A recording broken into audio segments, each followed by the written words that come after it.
Ça, c'est très important. Donc, il y aura sans doute, avec un système comme celui-ci, il y aurait moins de morts en Méditerranée, ce qui est une catastrophe depuis les années 90, puisque, en gros, la politique de dissuasion a échoué. Je crois que le grand constat qu'on peut faire de tout ce qui s'est passé, c'est ça, l'échec de la politique de dissuasion et de répression. Alors, en revanche, sur certaines choses, moi, je m'interroge un petit peu comme politiste, et puis au nom des droits de l'homme, ça veut dire que seuls les riches des pays pauvres peuvent circuler, d'une certaine façon, ou des moyennement riches, les autres qui partent aussi pour des raisons, comme on voit actuellement, fuir des conflits, même s'ils ne répondent pas individuellement à la définition du persécuté. Quand on voit la situation du Yémen, de la Somalie, de la Syrie, ces gens-là, parfois, savent qu'ils n'entreront pas dans l'asile. Donc, de toute façon, il faut bien qu'ils arrivent. On peut arriver sans papier pour se constituer demandeur d'asile, mais beaucoup sont entre la demande de travail et la demande d'asile.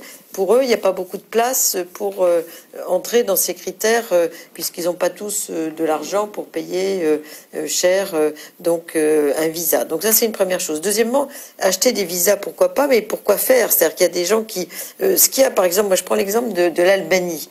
On a vu, c'est très médiatisé, les fameux bateaux, tout le monde a pris des photos, notamment les médias, des très belles photos de ces bateaux albanais surchargés, des vieux Liberty Ships de la Seconde Guerre mondiale qui arrivaient bondés en Italie dans les années 90-91. Pourquoi ça s'est arrêté? Tout simplement parce que l'Italie a conclu avec l'Albanie des accords de main-d'œuvre pour prendre les gens légalement. C'est-à-dire que là, ils n'ont pas acheté leur visa, enfin, ils le demandent et c'est le prix public du visa italien. Et parce que, en fait, on a ouvert un marché du travail qui était un marché essentiellement clandestin à la légalisation avec le travail salarié, souvent saisonnier. Donc beaucoup d'Albanais se retrouvent dans les champs dans le sud de l'Italie pour garder des moutons, pour faire de la mozzarella, pour faire cultiver les fruits et légumes, etc. Donc ça a mis fin. Quand vous dites que c'est saisonnier, c'est-à-dire qu'après la saison terminée, ils rentrent chez eux en Albanie? Oui, souvent, parce que c'est des gens qui, c'est pas loin, l'Albanie, donc on y va, on retourne, etc. L'Europe de l'Est, ça a été pareil. Quand on a ouvert les frontières à l'Est, on n'a pas eu, comme annonçaient certains, l'invasion. Ça a été des allers-retours. Aujourd'hui, il y a beaucoup de travaux, j'y ai participé, qui ont été faits sur ces migrations Est-Ouest. On s'aperçoit que les gens, en fonction de la conjoncture, il y a beaucoup de Polonais en Grande-Bretagne, en Irlande, en France on en a moins, mais on a beaucoup en Italie. Et tous ces gens-là, ils font des allers-retours en permanence parce qu'ils savent que une fois qu'ils sont partis, entrés dans l'autre pays, ils peuvent revenir, repartir. Liberté de circulation, liberté de travail. À mon avis, c'est l'idéal de ce qu'il faudrait faire avec la rive sud de la Méditerranée. Voilà. Est-ce que c'est transposable? Là, vous nous prenez des exemples de l'Albanie à l'Italie ou oui, l'Albanie n'est pas dans l'Union européenne. Non, on est bien d'accord. Mais est-ce que c'est transposable au flux dont on parle aujourd'hui, dont il est question? Pas complètement, mais ça pourrait être transposable à des ressortissants de pays, par exemple du Maghreb.